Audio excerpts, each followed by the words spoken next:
সম্মানিত দর্শক বন্ধুরা, আসসালামু আলাইকুম। দূর দূরান্তে দেশ অথবা দেশের বাইরে থেকে ঠিক এই মুহূর্তে যেখান থেকে আমার সাথে সংযোগ হয়েছেন, আমি আপন আর যে আপন জীবনের গল্পের নতুন একটা এপিসোডে আপনাকে নতুনভাবে স্বাগত জানাচ্ছি। সম্মানিত দর্শক শ্রোতা, আমার আজকের এই জীবনের গল্পটা ছোট্ট ছেলে শামীমের বাস্তব জীবন থেকে নেওয়া। ডিয়ার ভিউয়ার্স, আমি সবসময় বলি, আপনি যদি মুভির ভিতরে ড্যান্স কিংবা ফাইটিং দেখতে চান তাহলে হিন্দি মুভি দেখেন, আর যদি আপনি ভালো নাটক দেখতে পছন্দ করেন তাহলে আপনি বাংলাদেশি নাটক দেখেন, আর যদি আপনি কোনো কাহিনীমুখর মুভি দেখতে চান তাহলে আপনি অবশ্যই কলকাতার মুভি দেখবেন। বাট আমি আপনাকে আজকে আরেকটা জিনিস নিশ্চিত করে বলতে পারতেছি, কলকাতার মুভিকেও হার মানিয়ে দিবে ছোট্ট ছেলে শামীমের বাস্তব জীবনের এই করুণ গল্প। আমি আপনাদের সবার কাছে রিকোয়েস্ট করবো ডিয়ার ভিউয়ার্স, গল্প শেষ পর্যন্ত শোনার জন্য। ধন্যবাদ সবাইকে। সম্মানিত দর্শক বন্ধুরা, আসসালামু আলাইকুম। আমার নাম হচ্ছে শামীম রাজা, আমার বাড়ি ঢাকা ধানমন্ডি 8-এ। সম্মানিত দর্শক শ্রোতা, আমার জীবনের গল্পটা একটা পত্রিকায় আসছিল, বাংলাদেশের একটা না বেশ কয়েকটা পত্রিকায় 2012 সালে আসছিল। তো আমি পত্রিকাতে শুধুমাত্র টাইটেলগুলো দেওয়া হয়েছে, বাহিরটা বলা হয়েছে, কিন্তু এখানে ভিতরে অনেকগুলো গল্প লুকিয়েছিল যেটা আসলে কেউ জানতো না। আমি আজকে ভিতরের কথাগুলো আপনাদেরকে শোনাবো। আমি আমার পরিবারের ব্যাপারে প্রথমত বলে রাখি, আমার পরিবারে আমি আছি, আমার বাবা আছে, আর হচ্ছে আমার মা আছে, আমার কোনো ভাই বোন নেই। একটা ব্যাপারে বলে রাখি, সেটা হচ্ছে আমি ছোটোবেলা থেকে অনেক ধন্যাত্ম একটা পরিবারে জন্মগ্রহণ করেছি। ঢাকাতে আমাদের নিজেদের বাড়ি আছে, আর আমাদের একটা বিশাল কোম্পানি আছে। ওই কোম্পানিটা আমার আব্বাই দেখাশোনা করে। তো যাই হোক, এভাবে একটু একটু করে আমি বড় হই। আমি আমার স্টোরিটা ক্লাস 8 থেকে শুরু করি। আমি যখন ক্লাস 8-এ পড়ি যখন আমি তখন অনেক বড়। ক্লাস 8-এ পড়া দেখা যায় কি স্টুডেন্টরা অনেক ছোট থাকে বা দেখতে অনেক পিচ্ছি দেখা যায়, কিন্তু আমি যখন ক্লাস 8-এ পড়ি তখন আমাকে কেউ দেখলে বলতে চাই যেন আমি ভার্সিটিতে পড়ি, বিকজ আমার মুখ ভর্তি দাড়ি আর অনেক লম্বা হয়ে গেছিলাম আর কি, মনে হচ্ছিলো যেন অনেক বড় মানুষ। তো যাই হোক, সে সময় আমি অনেক বেশি আব্বার অফিসে যাইতাম। আমার বাবার অফিসে সবসময় যাতায়াত করতাম, বাবার অফিসে যাওয়া হইতো। বিশেষ করে দুপুরবেলা আমার আব্বা যথেষ্ট হার্ডওয়ার্ক একজন মানুষ ছিল, কাজ করতো, যার জন্য দুপুরবেলা আমি যাওয়ার সময় বাবার জন্য খাবার নিয়ে যাইতাম। মা নিজে হচ্ছে খাবার দিয়ে দিত আমাকে। আমি যখন ক্লাস 8-এ পড়ি তখনই আমার কাছে বাইক আছে, আমি বাইক দিয়ে সবসময় হচ্ছে বাবার জন্য দুপুরবেলা খাবার নিয়ে যাইতাম। তো যাইতে যেতে বাবার অফিসের একজন স্টাফ আছে যার নাম হচ্ছে ঋষি। তো ঋষি অনেক স্টাফ আছে, তাদের মাঝে ঋষি হচ্ছে একটু কম বয়স, মানে সবার চেয়ে ছোট, অনেক পিচ্ছি, দেখলে মনে হয় কি যে সে অনেক ছোট একটা মানুষ, মনে হয় যেন ক্লাস 6 কিংবা 7-এ পড়ে এরকম। যথেষ্ট মায়াবী এবং সুন্দর একটা মেয়ে, সবসময় শাড়ি পরে অফিস করে। আমার অত্যন্ত ভালো লাগে। আমি বাবার জন্য খাবার নিয়ে যাই ঠিক আছে, কিন্তু আমার টার্গেট থাকে আমার ঋষিকে দেখার। এক কথায় ঋষি চমৎকার সুন্দর টাইপের একটা মেয়ে। আমি অফিসে গেলে আমাকে স্যার বলে সম্বোধন করে এবং খুব সুন্দর করে হাসি মুখে কথা বলে, যেটা এক কথায় প্রত্যেকটা মানুষের অন্তর কেড়ে নিতে পারে খুব সহজে। তো যাই হোক, এভাবে প্রতিদিন বাবার অফিসে খাবার নিয়ে যেতে যেতে ঋষির সাথে আমার একটা ভালো সম্পর্ক হয়ে যায়। একদিন আমি ঋষিকে বললাম যে যদি কিছু না মনে করেন আপনার ফোন নাম্বারটা কি আমাকে দেওয়া যাবে? তো বলে কেন না স্যার, অবশ্যই। আমাকে ছোটো সাহেব বলে ডাকতো। তো তার ফোন নাম্বারটা আমাকে দিল, আমি তার সাথে ফোনে মাঝে মাঝে কথা বলি, কিন্তু ব্যাপারগুলো বাবা মা কেউ জানে না।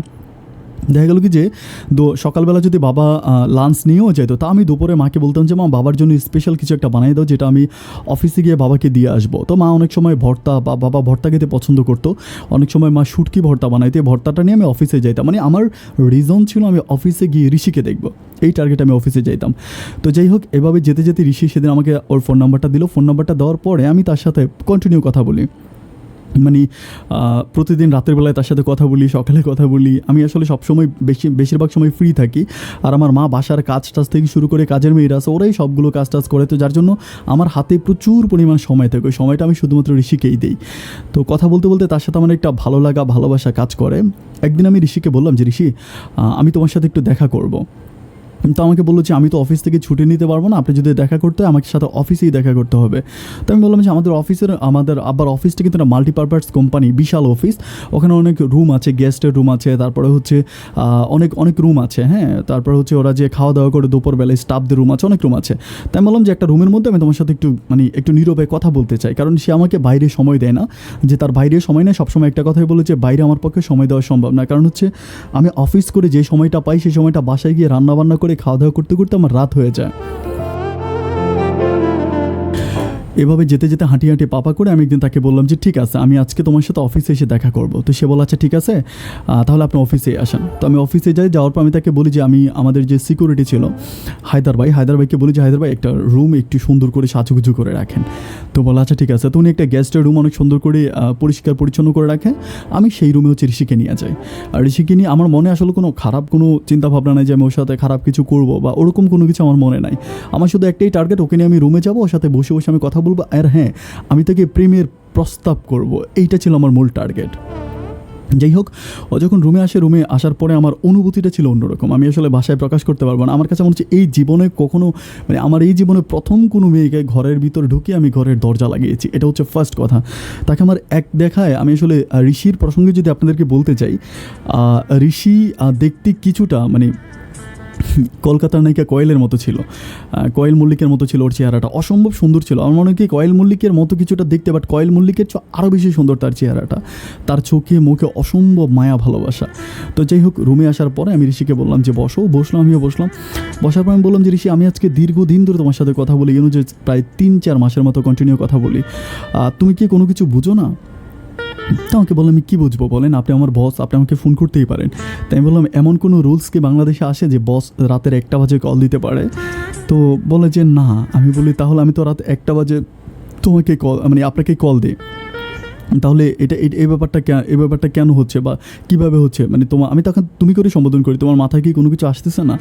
তো বলে যে না, আমার মাথায় কী আসবে। আমি আসলে ও হাসতেছে আর কি, হাসাহাসি করতেছে। তা আমি এভাবে ওর হাতটা ধরে বললাম যে ঋষি, আমি বলবো করে একটা কথা বলতে পারতেছি না, বাট আমি আজকে তোমাকে বলবো। আমি তখন তারে বললাম যে আমি তোমাকে ভালোবাসি।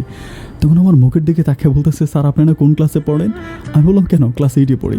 তো বলে ক্লাস 8-এ পড়ে আপনি আমাকে প্রেমের প্রস্তাব দিতেছেন, আপনি জানেন আমার বয়স কত? আমি বললাম তা তো জানি না। পরে বলে আমার বয়স কিন্তু অনেক বেশি, আপনার চেয়ে অনেক বেশি। আমি বলি কই দেখি তো, মনেই হয় না, মনে হয় আমার চেয়ে অনেক ছোটো। তো বলে না আমার অনেক বয়স হয়েছে, তো আপনার একটা জিনিস অনেক ভালো হবে আমার সাথে রিলেশন করলে। আমি বললাম কোন ব্যাপারটা? বলে আমাদের নবীও কিন্তু বয়স্ক হচ্ছে ওনার চেয়েও বেশি বয়স্ক একটা মানুষকে বিয়ে করেছে, সো এই ক্ষেত্রে আপনি একজন মানে নবীর সোয়াব পাবেন। ব্যাপারটা আমাকে একটু সত্যি মনের ভিতর আনন্দ দিল। আমি তার বললাম আচ্ছা ঠিক আছে, তাইলে শোনো না প্লিজ, আমি তোমাকে ভালোবাসি, তুমি আমার ব্যাপারটা একটু অন্যভাবে নাও না। তো বলে আচ্ছা ঠিক আছে, এখন আমি কী করতে পারি? আমি বলি প্রথমত আমাকে তুমি করে সম্বোধন করতে হবে। তো বলে আচ্ছা ঠিক আছে, বললাম তুমি করে, তুমি তো ছোটো মানুষ আমার ছোঁয়া। আমি বললাম না ছোটো না, ওই যে ছোটোদেরকে তুমি করে সম্বোধন করো এরকম না, ভালোবাসার মানুষটাকে যেভাবে তুমি করে ডাকে এমন করে ডাকতে হবে। তো বলে আচ্ছা ঠিক আছে, ডাকলাম তুমি করে। তারপর আমি বললাম আমাকে ভালোবাসতে হবে, বললো ভালোবাসবো। আমি বললাম আমাকে সময় দিতে হবে, বললো সময় দিব। আমি বললাম আমার যেখানে তোমাকে নিয়ে ঘুরতে যেতে মন চায় আমার সাথে সেখানে যেতে হবে। তখন বলে না রে বাবা, এটা করা সম্ভব না, কারণ আমি যদি কন্টিনিউ অফিস করতে হয় তাহলে আমি এই সময়গুলো তোমাকে দিতে পারবো না, কারণ আমার অফিসের অনেক প্রেশার থাকে, অনেক কাজ থাকে, প্রতিদিন 9টা থেকে 4টা পর্যন্ত অফিস করতে হয়। তারপর বাসায় গিয়ে খাবার দাবার রেডি করা, ঘর গোছানো, ঘুমানো, পরিবারকে সময় দেওয়া, সব কিছু মিলে আসলে আমার পক্ষে অতটা সময় দেওয়া সম্ভব না। যাই হোক, তো তারপর আমি তারা বললাম যে ঠিক আছে, তুমি আমাকে অন্তত মাঝে মাঝে, সবসময় না, ধরো ফ্রাইডেতে তোমার ছুটি আছে, ফ্রাইডেতে এসে আমার সাথে একটু দেখা করো। তো বলে যে ফ্রাইডেতে আমার কাছাকাছির দিন, আমি কাপড় চোপড় কাছাকাছি করে। তো যাই হোক, এভাবে কথা বলতে আমি তারা বললাম যে ঠিক আছে, তুমি যেদিন সময় পাও সেদিন আমাকে সময় দাও। কথা বলতে একটা পর্যায়ে আমি তার খুব কাছে গিয়ে খুব ক্লোজলি হয়ে আমি তার পাশে বসলাম। অ্যান্ড বসার পরেই হঠাৎ করে দেখলাম যে আমি কিন্তু দরজা লাগাই নেই, দরজা জাস্ট এরকম করে করে রেখেছি, একদম খিলটি কিন্তু দিয়ে নেয়, মানে ভিতর থেকে লক কিন্তু করে নেয়। হঠাৎ করে কেউ একজন দরজা ধাক্কা দিয়ে খুললো। যখন খুললো আমি দেখলাম যে আমার বাবাকে দেখে আমার মানে প্রচণ্ড ভয় লেগে গেল। আমি দাঁড়ায় গেলাম। বাবা আমাকে জিজ্ঞেস করলো যে স্বামী এখানে কী করো? আমি বললাম যে না বাবা, বসে আছি তো, খারাপ লাগতেছে। তো পরে বলে এইটাকে? আমি বললাম যে ঋষি। তো বলতেছে যে ঋষি কি তোমার অফিস নেই, তুমি এখানে বসে আছো? পরে বলে না, আমি একটু স্যারকে সময় দিচ্ছিলাম, কথা বলতেছিলাম। তো বাবা আর কোনো কিছু না বলে বাবা দরজাটা টান দিয়ে বাবা চলে গেল।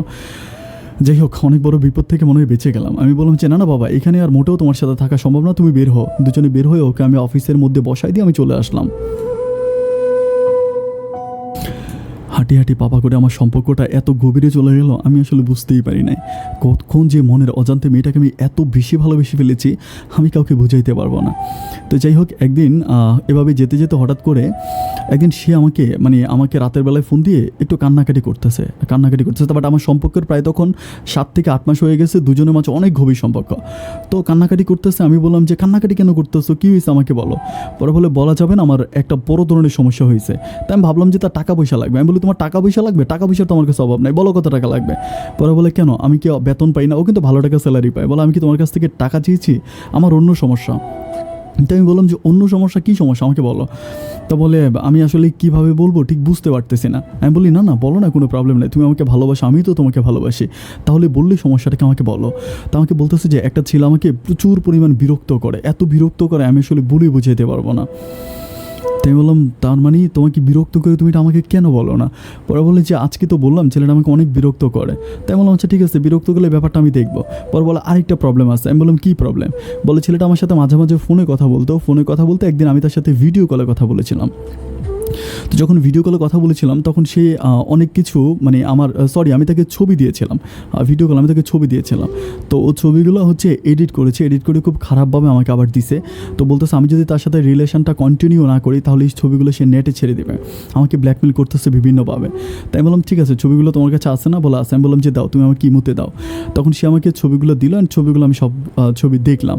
দেখার পর আমি তারা বললাম যে দেখো, ছবিগুলো তো বুঝাই যায় যেগুলো এডিট করা। তো আমাকে বলতেছে এডিট করা তুমি বুঝতেছো, আমি বুঝতেছি, কিন্তু পাবলিক তো আর বুঝবে না। সো প্লিজ আমি না এই শহরে আর থাকবো না, আমি শহর ছেড়ে চলে যাবো, আমি আমার গ্রামে চলে যাবো। আমি বললাম আরে না না বাবা, তুমি গ্রামে কেন চলে যাবো, ব্যাপারটা আমি দেখতেছি। তো পরের দিন আমি ওর সাথে হচ্ছে ওদের বাসার সামনে দেখা করলাম। বললাম যে ছেলেটাকে আমাকে একটু দেখাই দাও। তো দেখাই দিল ওই ছেলে আমার চেয়ে অনেক বড়, মোটামুটি অনেক বড় মানুষ। মনে হয় কি ইউনিভার্সিটি শেষ করে ফেলেছে, গ্র্যাজুয়েশন কমপ্লিট করে একটা বড় সড়ো মানুষ। আমাকে বলছে এই ছেলেটা। তাই আমি বললাম যে ঠিক আছে তুমি যাও, আমি তার সাথে কথা বলি। আমি সরাসরি ওনার সামনে গেলাম, সামনে গিয়ে সালাম দিলাম। সালাম দিয়ে জিজ্ঞেস করলাম যে ভাই এই ঘটনা, আপনি নাকি আমার আব্বার অফিসে কাজ করে একটি স্টাফকে বিরক্ত করেন। পরে বলে যে আপনি কে? আমি বললাম যে শামীম রেজা। আমার আব্বার অফিসের নাম বললাম, তারপর আমাকে চিনতে পারছে। পরে বলতেছে ও আচ্ছা, আপনার বাবার অফিসে তো ঋষি চাকরি করে। আমি বললাম হ্যাঁ করে। তো বলে তো আপনি কী বলতে চান? আমি বললাম যে আপনি ঋষিকে বিরক্ত করেন, ছবি উঠে সেটা দিয়ে ব্ল্যাকমেল করতেছেন, এগুলো কি ঠিক নাকি? তো বলতেছে আমি এগুলো করি, তাতে আপনার সমস্যা কি? আপনি এগুলোতে কেন ইন্টারফেয়ার হচ্ছেন? আমি বললাম বারে ইন্টারফেয়ার হবো না, আমাদের অফিসে কাজ করে একটা মেয়ে, আপনি তাকে এভাবে বিরক্ত করবেন, এটাতে আমি কিছু বলবো না। একটা পর্যায়ে কথা বলতে বলতে সে আমাকে ধাক্কা দিয়ে ফেলে আমার গায়ে ধাক্কা দিয়ে ফেলে। তখন আমার প্রচণ্ড রাগ লাগে যে আমাকে ধাক্কা কেন দিল। আমিও তার কলার চাইপা ধরি, ওর সাথে আরও 3-4টা পোলাপাইন ছিল, সবাই আমার ছুটে দেওয়ার পর আমার তখন প্রচণ্ড রাগ ওঠে। আমি আসলে একটা ব্যাপার বলে রেখে, আমি আসলে অনেক বেশি জিদি ছিলাম, আমার মাথায় কিন্তু অনেক জিদ, মানে কথায় আমার মাথায় রক্ত উঠে যায়। তখন আমি কী করি, আমি এই ব্যাপারগুলো কীভাবে যেন আমার আব্বার কানে চলে যায়, আমার আব্বা ব্যাপারগুলো জানতে পারে। আব্বা যখন ব্যাপারগুলো জানতে পারে, আব্বা একদিন আমাকে জিজ্ঞেস করে যে এই ঘটনা এগুলো সত্য কিনা, তুমি ঋষির সাথে এত কী কথা বলো, আর ঋষিকে কোন ছেলে রাস্তায় বিরক্ত করে তুমি তাকে রাস্তায় মারামারি করে, এই খবরগুলো আমার কানে আসে। তাই আমি বললাম যে না বাবা, ঋষিকে বিরক্ত করতেছে হয়তো আমাদেরই স্টাফ। তো আব্বা বলতেছে আমাদের স্টাফ তো হাজার হাজার স্টাফ আছে, তো এর জন্য কোন মেয়েকে রাস্তায় কে বিরক্ত করে এটার জন্য তুমি নায়কের মতো গিয়ে অন্যদেরকে মারবা, এইটা তো বাবা ভালো দেখায় না। আমি সম্মানিত মানুষ, এতে আমার সম্মানহানি হচ্ছে। আমি বললাম আচ্ছা ঠিক আছে বাবা, যাই হোক, আমি ব্যাপারটা তুমি আমাকে ওভাবে দিও না, আমি এটাকে সলভ করবো। আমি আমার বন্ধুর সাথে কথা বলি, রুদ্র ছিল নাম, রুদ্রর সাথে কথা বলি। রুদ্র আমাকে বলে দোস্ত, ওর সাথে তুই মারামারি করে পারবি না, কারণ ওই এলাকার মোটামুটি একটু প্রভাবশালী ছেলে, ওকে যদি তোর দুনিয়া থেকে সরাইতে হয় তাহলে তুই কোনো কিলারের সাথে কন্ট্রাক্ট কর। আমি বললাম কিলার কোথায় পাবো? পরে বলো অনেক কিলার আছে ঢাকা শহরে, হাজার হাজার কিলার আছে, তুই কোনো কিলারের সাথে কন্ট্রাক্ট করবি, কত লাখ টাকা দিবি, কন্ট্রাক্ট করবি, কন্ট্রাক্টের উপরে ছেলেটাকে মেরে ফেলবে। আমি বললাম বাহ, তাহলে তো অনেক সোজা, কারণ আমাদের টাকার অভাব নেই, টাকা অনেক আছে। তাহলে ঠিক আছে, তুই আমাকে একটা লোকের নাম্বার দে। তো 2 দিন পরে আমার রুদ্র আমাকে একটা নাম্বার দেয়, আর ওই নাম্বারে আমি ওই লোকটার সাথে দেখা করার পরে দেখে মনে হলো যে উনি আসলে মানে এত জেন্টেল মানুষ, চশমা পরা, খুব সুন্দর মানুষ, মনে হয় না যে উনি এই ধরনের কাজ করে। মনে হচ্ছে যে একেবারে ভালো কোনো ভার্সিটিতে পড়াশোনা করে, ট্রাই লাগে আসছে, খুব সুন্দর করে কাপড় চোপড় পরে আসছে। তো আমি সালাম দিয়ে বললাম যে ভাই এই ঘটনা, আমার গার্লফ্রেন্ডকে বিরক্ত করে, ওকে একটু কিছু করতে হবে। পরে বলে কী করতে হবে? আমি বলি যে আমি ডায়েরিকে বলি সরাই দিতে হবে। পরে বলে সরাই দিতে হবে মানে খুন করতে হবে? আমি বললাম হ্যাঁ খুন করতে হবে। তো বলে ঠিক আছে, তাহলে 5 লাখ টাকা লাগবে। আমি বললাম ঠিক আছে, 5 লাখ টাকা দিয়ে দিব, কোনো প্রবলেম নাই, আপনি কাজ শেষ করেন, আমি আপনাকে 5 লাখ টাকা দিব।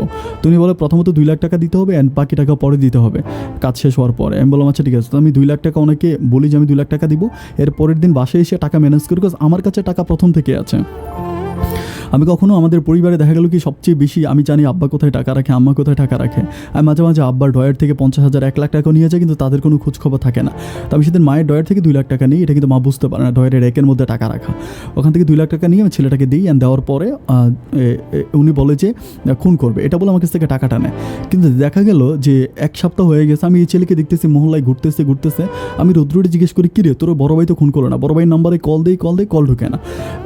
যেখানে দেখা হয়েছে সেখানে গেলাম, দেখি যে উনি আর নাই। রুদ্রকে বলতেছি কিরে রুদ্র উনি কই গেল? পরে বলে তো তা তো দোস্ত বলতে পারি না, আমাকে তো আরেকজনের নাম্বার দিছে। বাট খুঁজতে পরে বুঝতে পারলাম যে এটা একটা পুরো বাটপারি, আমার কাছ থেকে ব্ল্যাকমেল করে টাকাটা নিয়ে গেছে। তখন আমার মাথাটা তো খারাপ হয়ে গেল যে না, আমি নিজে কিছু একটা করব। এরকম চিন্তাভাবনা করতেছি। এর পরের দিনে ঋষি আমাকে আবারও ফোন দিল রাতের বেলায়। ফোন দিয়ে ঋষি আবারও প্রচণ্ড কান্নাকাটি করতেছে, তুমি আমার বাসায় আসো, আমার বাসায় আসো, আমার বাসায় আসো। তো আমি তাড়াহুড়ো করে বাসা থেকে বের হয়ে আমার হুন্ডা ছিল, আমি হুন্ডা দিয়ে ওর বাসার সামনে গেলাম, ওর বাসার রুমে গেলাম। মানে ও কিন্তু একটা হোস্টেলে থাকলো, মহিলা হোস্টেল। তো গিয়ে জিজ্ঞেস করলাম যে কী হয়েছে। পরে বলতেছে ও আমার রুমে আসছে, আইসা আমার কাপড় চোপড় নিয়ে টানাটানি করছে, এইভাবে আমার সাথে এগুলো করছে, আমার সাথে খুব খারাপ কাজ করছে, আমাকে দর্শন করার চেষ্টা করছে। বাকি মেয়েগুলোও সাক্ষী দিল যে হ্যাঁ হ্যাঁ এগুলো করছিল। তো ও কোথায় থাকে সেটা আমি জানি, আমি রুম চিনি। তখন মেবি রাত প্রায় 1টার মতো বেজে গেছে। আমি কি করলাম, আমার হচ্ছে ওর বাসা থেকে বের হওয়ার সময় নিচে একটা ছুরি পেলাম, অনেক বড় আকারের একটা ছুরি। আমি জানি এটা কে কেন বা কী কারণে এটা রাখছিল।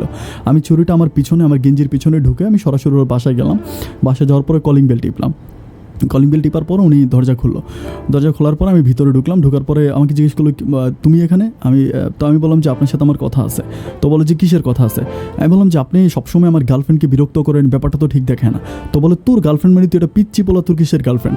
আমি বললাম দেখেন ঋষিকে আমি ভালোবাসি, ঋষির সাথে আমার সম্পর্ক, আমি ঋষিকে বিয়ে করবো, আপনি এগুলোর মাঝে ঝামেলা ক্রিয়েট করতেছেন। আমি আপনাকে এটা বলে রাগারাগির একটা পর্যায়ে মানে উনি আমাকে একটা চড় দিয়ে ফেলে। চড় যখন দিয়ে ফেলে তখন আমার প্রচণ্ড রাগ হয়ে যায়। আমি পিছন থেকে ছুরিটা বের করে চোখ বন্ধ করে আর পেটে ঢুকিয়ে দিই। পুরো শরীরে তখন আমার রক্ত, একদম পুরো শরীরে আমার রক্ত ঝরে, আমার পুরো শরীরে রক্ত ছিটকে মেরে এসে আমার চোখে মুখে নাকে পড়ে। তখন আমি তাড়াতাড়ি ছুরিটা কী করি, ছুরিটা ওইখানে রেখে দিই। ছুরিটা রেখে আমি আমার গেঞ্জিটা খুলে ফেলি। গেঞ্জিটা আমি বাইরে আসি। বাইরে আসার পর পানির একটা ট্যাপ পাই। ট্যাপের মধ্যে আমি গেঞ্জিটা হচ্ছে ভালো করে কুচি যাতে রক্তগুলো দেখা না যায়। তারপর হাত মুখ ধুয়ে সুন্দর করে আমি হুন্ডা চালা ওখান থেকে চলে আসি। তো যখন চলে আসার পরে উনি যেখানে থাকতো জায়গাটা কিন্তু একটু নীরব ছিল, উনি একটু সন্ত্রাসী টাইপের লোক ছিল। ওনার আশেপাশে তেমন কোনো ঘর বাড়ি ছিল না। একটা নীরব জায়গার ভিতরে উনি একটা ঘর বানাইছে, ওটার পিছনে একটা কোম্পানি ছিল, তো একটা কারখানা ছিল এরকম। তো যাই হোক, ওখান থেকে আমি হুন্ডা দিয়ে আমি সরাসরি বাসায় চলে আসি। বাসায় চলে আসার পরে এর পরের দিন সকালবেলা আমি তো শুয়েছি আর চিন্তা করতেছি হায় আল্লাহ এটা আমি কী করে ফেলাম ওকে। আমি তখনও কিন্তু কনফার্ম না যে মারা গেছে না বেঁচে আছে, আমি কিন্তু জানি না। আমি ফোন টোন বন্ধ করে বাসায় এসে শুয়ে আছি। সকাল প্রায় 11টার কাছাকাছি আমাদের বাসায় কয়েকজন পুলিশ আসছে। আসার পরে পুলিশ আইসেই কোনো কথা নেই, আইসে আমাকে আমার রুমের দরজা নক করলো। আমি খোলার পরে আমাকে হ্যান্ডকাপ পরাই দিল। মা আছে, মা সামনেই, মা পরে কানাকাটি করতেছে কী হয়েছে না হয়েছে। বাবা তো অফিসে, কোনো কথা নেই, আমাকে থানায় নিয়ে গেল। থানায় নিয়ে যাওয়ার পরে আমি জানতে পারলাম যে আমি যে খুন করছি এটা তাদের কাছে প্রুফ আছে আমি যে খুন করছি। তো আমি চিন্তা করতেছি আমি তারা রাত 1টা বাজে গিয়ে ওখানে খুন করে আসছি, কেউ আমাকে দেখেও না, কেউ জানেও না, শোনেও না, তাহলে কেন আমাকে খুনি বলে সাব্যস্ত করা হলো? আমি তো কোনো কিছুই খুঁজে পাচ্ছি না যে আমি এরকম, কেউ তো আমাকে দেখেই নাই। চিন্তা করতেছি কী করা যায়। কিন্তু আমার আব্বা আসতেছে, আমার আম্মা আসতেছে, বাট কেউ আমার সাথে ওভাবে আমাকে ছোটাবে, উকিল ধরবে বা কিছু করবে, ওভাবে হচ্ছে ভালো কোনো উকিল আমার জন্য ধরতেছে না। পরে আমি একদিন আমার ফ্রেন্ড রুদ্র আমার সাথে দেখা করতে আসে, তখন আমি জেলখানায়, আর রুদ্র দেখা করতে আসে। রুদ্রকে আমি বললাম যে রুদ্র এই ঘটনা। পরে আমাকে বলতেছে আমি তো আঙ্কেল আন্টিকে, মানে তোকে যে বের করবে, উকিল ধরবে, ওরকম কোনো কিছুই আঙ্কেল আন্টির মাঝে দেখতেছি না। তাই আমি বললাম যে দোস্ত তুই একটা কাজ কর, তুই একটু ঋষিকে খবর দে। তো ও ঋষির সাথে কথাবার্তা বলে পরের দিন আবারও আসে। আইসা বলো বন্ধু ঋষিরে আমি বলছি ঋষি তোর সাথে দেখা করতে আসবে না, ঋষি সম্পূর্ণ কেমন জানি চেঞ্জ হয়ে গেছে, তোর সাথে রিলেশন আছে, তুই কার জন্য কারে মারলি, তোর আব্বা আম্মাও তো তোর সাপোর্টে নাই। তখন আমি বুঝতে পারতেছিলাম না যে আমি তখন প্রায় 9 থেকে পাশ করে গেছি, ক্লাস 10-এ, এখন আমাদের ক্লাস শুরু হয় নাই, 10-এ উঠে গেছি তখন আমি চিন্তা করতেছি যে কী করা যায়, কেন আমাকে এভাবে ফাঁসাই দিচ্ছে। বাট আমার সবচেয়ে দুঃখ লাগতেছে আমার আব্বা আম্মা আমার কোনো খোঁজ খবর নিচ্ছে না, তারা আমার কোনো সাপোর্টে আসতেছে না, তারা আমাকে কিছুই করতেছে না। তো আমি চিন্তা করতেছি কীভাবে কী করা যায়। এরই মাঝে এভাবে চলতে আমার একটা মামা, মানে আমার দূর সম্পর্কের একজন মামা, অনেক দূর সম্পর্কে, আমি আমার জীবনে ওনার সাথে 2 থেকে 3 বার দেখা হয়েছিল। ওনার নাম হচ্ছে রতন। তো রতন মামা আসছিল, আসার পরে আমার সাথে দেখা করে আমাকে জিজ্ঞেস করলো যে কী হয়েছে বাবা। তো আমি বললাম যে মামা এই ঘটনা, আমি এমনি রিলে করছি। এরই মাঝে আমার আব্বা আম্মা কিন্তু একটাবার আমার সাথে দেখা করতে আসে নাই, একটাবার দেখা, রতন মামাকে সব কিছু বলছি, বলার পরে যে মামা এই ঘটনা। তো রতন মামাকে এটা বলার পরে ও আচ্ছা, এর মাঝে কিন্তু আমাকে 2 বার হচ্ছে ইয়েতে নেওয়া হয়েছিল, কোর্টে নেওয়া হয়েছিল, অ্যান্ড 3য় বার মানে ফাইনাল রায়ের জন্য আমাকে 3য় বার উঠানো হবে। এরই মাঝে আমি মামাকে সব কিছু বলার পরে 3য় বার যখন আমাকে কোর্টে উঠানো হলো, আমি খুব ছোট মানুষ ছিলাম, আমি খুবই সারপ্রাইজ হয়ে গেলাম যে এখানে জজ সাহেব আমার উপরে কোনো রকম সহানুভূতি না করে আমাকে সরাসরি ফাঁসির রায় দিয়ে দেয়। ফাঁসি রায় দিয়ে দেওয়ার পরে আমি মানে ভীষণভাবে ভেঙে পড়ি। মানে আমি তখন আমি কিন্তু বুঝি যে ফাঁসি মানে আমাকে ফাঁসি দিয়ে দিবে, আমাকে মেরে ফেলবে। তখন আমি তারপরে হচ্ছে আমার ওই মামা আসে, আমি যে মামার কথা বলছিলাম উনি আমার সাথে এসে দেখা করে জেলখানায়। তো দেখা করে আমাকে বলতেছে যে শামীম কী হয়েছে আমাকে বলো তো বাবা। তো প্রথমে পরিচয় দেয়, তুমি আমাকে চিনছো কিনা, আমি অমুক জায়গায় তোমার অমুক মামা বলতেছি। তাই আমি বললাম হ্যাঁ মামা আমি তো আপনাকে চিনতে পারছি, আপনার সাথে আমার দেখা হয়েছিল মামা, এই ঘটনা। আমি ওনার কাছে সব কিছু সত্য বলি, মিথ্যে বলি না। কিন্তু আমি বললাম যে মামা আমার খুবই দুঃখ, আমি জেলখানায় পড়ে গেলাম, আমার ফাঁসিরা হয়ে গেলো, আমার আব্বা আম্মা আমাকে একটা বার দেখতে আসলো না। এটা কেমন কথা মামা, আপনি একটু বলুন তো, আমার বাবা মা কি, তারা কি আমার বাবা মা না, তারা আমাকে দেখতে আসবে না? তখন উনি আমাকে বলতেছে যে তুমি সব কিছু জানতে পারবো, ওখানে অনেক বড় একটা রহস্য লুকে আছে, আমি তোমাকে সব কিছু বলবো, আগে আমি তোমাকে বের করার জন্য ব্যবস্থা করি। তখন উনি হাইকোর্টে আবারও আপিল করে, আমার এই রায়টা উনি মানে না মাইনে উনি আপিল করে প্রায় 1 বৎসরের মতো এই রায়টা নিয়ে ঘুরতে 1 বৎসর 3 মাস পরে আমি বেকসুর খালাস পাই। আমার সরকার হচ্ছে আমার বয়স বিবেচনা করে এবং আমি হচ্ছে রাষ্ট্রপতির কাছে ক্ষমা চাওয়ার দৃষ্টিতে ওরা আমাকে মুক্তি দেয়। 1 বছর 3 মাস ছিলাম আমি টোটাল। 1 বছর 3 মাস পরে আমার এই প্যারোলে মুক্তি দেয়, আমার মামা আমাকে নিয়ে আসার পরে আমি আর আমার বাবার কাছে যাই না, মায়ের কাছে যাই না, আমি আমার মামার বাসায় চলে যাই। মামার বাসায় গিয়ে মামার বাসায় থাকতেছি। আমার মামার বাসা ছিল কেরানীগঞ্জ, ঢাকা কেরানীগঞ্জ। তো কেরানীগঞ্জে থাকতেছি, পরে আমি মামাকে জিজ্ঞেস করেছি মামা আপনি আমাকে জেল থেকে বের করে সরাসরি কেরানীগঞ্জে কেন নিয়ে আসছেন, আপনি আমাকে আমার আব্বা আম্মার কাছে যাইতে কেন দেন নাই? তখন উনি যে কথাটা বলছে আমি শুনে আমার চোখের পানি ধরে রাখতে পারলাম না। উনি আমাকে বলতেছে যে তুই তোর কোন বাবা মায়ের কাছে যাবি, তুই যাদেরকে বাবা মা বলতেছিস তারা তো তোর বাবা মা না। আমি বললাম মানে মামা এগুলো কী বলতেছেন, আমি কিছুই বুঝতে পারতেছি না, তারা আমার বাবা মা না মানে?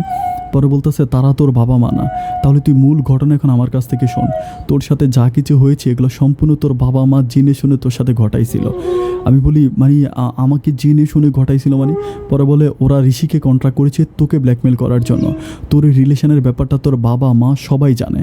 তখন আমি বললাম যে বাবা মা সবাই জানে মানে আপনি আমাকে একটু খুলে বলেন। তখন আমি যেটা জানতে পারি আমি যখন জন্মাই, আমার জন্ম হওয়ার পরে আমার মা মারা যায়। জন্ম হওয়ার পরে আমি দুনিয়াতে আসার সাথে সাথে আমার মা মারা যায়।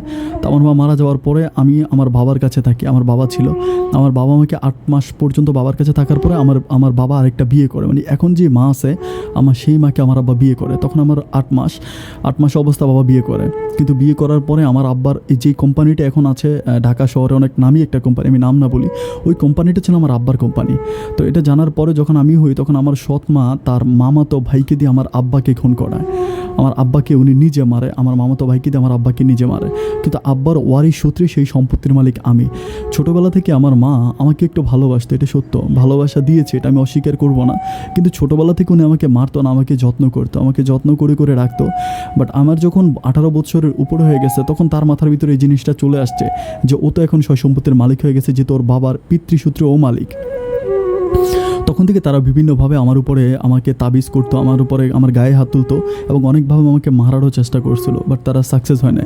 লাস্ট পর্যন্ত যখন তারা জানতে পারছে, আমার আব্বা যেহেতু জানতে পারছে ঋষির সাথে আমার একটা সম্পর্ক আছে, তখন আমার আব্বা ঋষিকে ধরে এই সব কাহিনীগুলো করছে। মানে আমার আব্বা আম্মা দুজনেই জানতো, তাদের প্ল্যানিং ছিল আমি ঋষি যেই ছেলেটাকে ভালোবাসতো সেই ছেলেটাকে যেহেতু আমি মেরেই ফেলছি, এই ছেলেটাকে যেহেতু আমার মারাই হয়েছে, এবং আমার আব্বা আম্মা দুজনেই পুলিশকে ফোন করে এনে তারা নিজেরাই জবানবন্দি দিয়েছে। এবং ওই ছেলেকে আমি যেই রুমে মারছি সেই রুমে সিসি ক্যামেরা ছিল, সেই সিসি ক্যামেরা কানেকশন করে তারা আমাকে ধরছে। আমার আব্বা আম্মা চাইলে আমাকে বাঁচাইতে পারতো, আমি ছোটো মানুষ ছিলাম, ভালো উকিল ধরলে কিন্তু আমি বেঁচে যাইতাম। বাট তারা কোনো কিছু না করে তারা উল্টো আমার বিপক্ষে সাক্ষী দেওয়ার কারণে আমি মদ খাই, গাঁজা খাই, আমি বিভিন্ন মানুষদেরকে ইফটিজিং করি, এগুলো তাদের কমিটমেন্ট ছিল। তারা থানার ভিতরে এই ধরনের স্টেটমেন্টগুলো দিয়েছিল। মামার কথা শুনে তখন আমি আসমান থেকে পড়লাম, আমি বিশ্বাস করতে পারতেছিলাম না যে আমার সাথে এগুলো কি হচ্ছে, কেন হচ্ছে। আমি তখন প্রচণ্ড কাঁদলাম। কাঁদে মামাকে জিজ্ঞেস করলাম যে তাহলে আমার আব্বা আম্মা দুজনেই মৃত? আমাকে বলে হ্যাঁ তোমার আব্বা আম্মা দুজনেই মৃত। তেমন যে মামা তুমি আমার আম্মার কী হও, তুমি আমার আব্বার কী হও, তোমাকে আমি কীভাবে মামা ডাকতেছি? তখন আমি জানতে পারি যে উনি আমার আপন মায়ের, যে মায়ের গর্ভে আমি দুনিয়াতে এসেছি, আমার সেই মায়ের চাচাতো ভাই হয় উনি। আমি বললাম যে তুমি কীভাবে জানতে পারছো যে আমাকে জেলে নিয়ে গেছে? তোমরা তো কখনো আমাদের সাথে সম্পর্ক রাখতো না, তুমিও তো আসতা না, তো মাঝে মাঝে আসতা। পরে বলে যে বাগনা আমি আসছিলাম, আসার পরে সিকিউরিটির কাছ থেকে শুনছিলাম তোমার এই ঘটনা। সিকিউরিটির বাসায় আসার পর সিকিউরিটি আমাকে এই ব্যাপারগুলো বলছিল যে শামীম রেজাকে পুলিশে ধরে নিয়ে গেছে, উনি খুন করছে। তারপর আমি থানায় এসে তোমাকে বাঁচায় আনলাম। তো যাই হোক মামা, এখন এই ব্যাপারটা তোমাকে বলে দিই, আজকের পর থেকে তুমি কখনোই আর তোমার আব্বা আম্মার সাথে যোগাযোগ করার জন্য চেষ্টা করবা না, কখনোই তাদের সাথে কন্ট্যাক্ট করার চেষ্টা করো না। তুমি তোমার মতো থাকো, আর তোমার যত প্রপার্টি প্রপার্টি আছে, সম্পত্তি আছে, এগুলো সবগুলো ফিরে আনা দেওয়ার ব্যবস্থা আমি তোমাকে করব। ঠিক তখনকার পর থেকে আমি আজ পর্যন্ত আমার সেই মামার কাছে আছি, কিন্তু সয় সম্পত্তি বা জায়গা সম্পত্তি, কোম্পানি, ওগুলোর কোনো কিছু আমার জানা নেই। এগুলো এখনও আমার সেই সৎমা এবং আমার সেই সৎমার হাজব্যান্ড, যাকে আমি বাবা ডাকতাম, ওনাদের আন্ডারে আছে। বাট ওরা শেষে জানতে পারছে যে আমাকে মুক্তি দেওয়া হয়েছে, আমি আছি। বাট ওরা আমাকে হুন্য হয়ে অনেকবার খোঁজাখুঁজি করছে, বাট ওরা আমাকে পায় না। আমি আমার মামার কাছে আছি এবং সেফ আছি। আপন ভাই, আমি জানি আপনি অনেক মানুষের জীবনের গল্প প্রচার করেন। আমি আপনাকে আমার জীবনের গল্পটা, শুধুমাত্র আমার জীবনের গল্পটা অনেক ছোট, বাট এই ছোট্ট জীবনের গল্পটা আমি হয়তো আপনাকে অনেক বড় করে বলতে পারতাম। এখানে অনেক স্টোরি আছে। আমি অনেক স্টোরি না বলে খুব সংক্ষেপে আমি আমার জীবনের গল্পটা আপনাকে বলে দিলাম। আমি ভুল করছি ঋষি নামের মেয়েটার ফাঁদে পড়ে। এরকম ভুল যেন কেউ কখনো না করে। আর আমরা যে বাবা মায়ের কাছে ছিলাম, আমি তাদেরকেও চিনতে পারিনি। এটা আমার দোষ না, এটা হয়তো আমার নিয়তি আমার সাথে এটা ঘটাবে। কিন্তু ঋষির প্রেমে অন্ধ হয়ে আমি যদি এই ছেলেটাকে খুন না করতাম, তাহলে আমার এই পরিণতিটা আজকে এরকম হতো না। তো যাই হোক, আপনি আমার স্টোরিটা সবার কাছে বলে দিবেন, এই হচ্ছে আপনার কাছে আমার বিনীত রিকোয়েস্ট।